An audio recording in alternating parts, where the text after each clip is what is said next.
என் மேனி தாங்கிக் கொள்ளும் உந்தன் மேனி தாங்காது சிந்தேனே எந்தன் காதல் என்னவென்று சொல்லாமல் எங்க எங்காய் வந்தது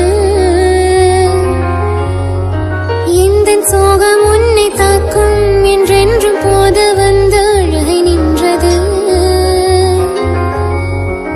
மனிதர் உணர்ந்து கொள்ள இது மனிதர் காதல் அல்ல அதையும் தாண்டி புனிதமானது அபிராமியே தாலாட்டு சாமியே நான் நானே தெரியுமா சிவகாமியே சிவலிலேயும் பாதியே அது உனக்கு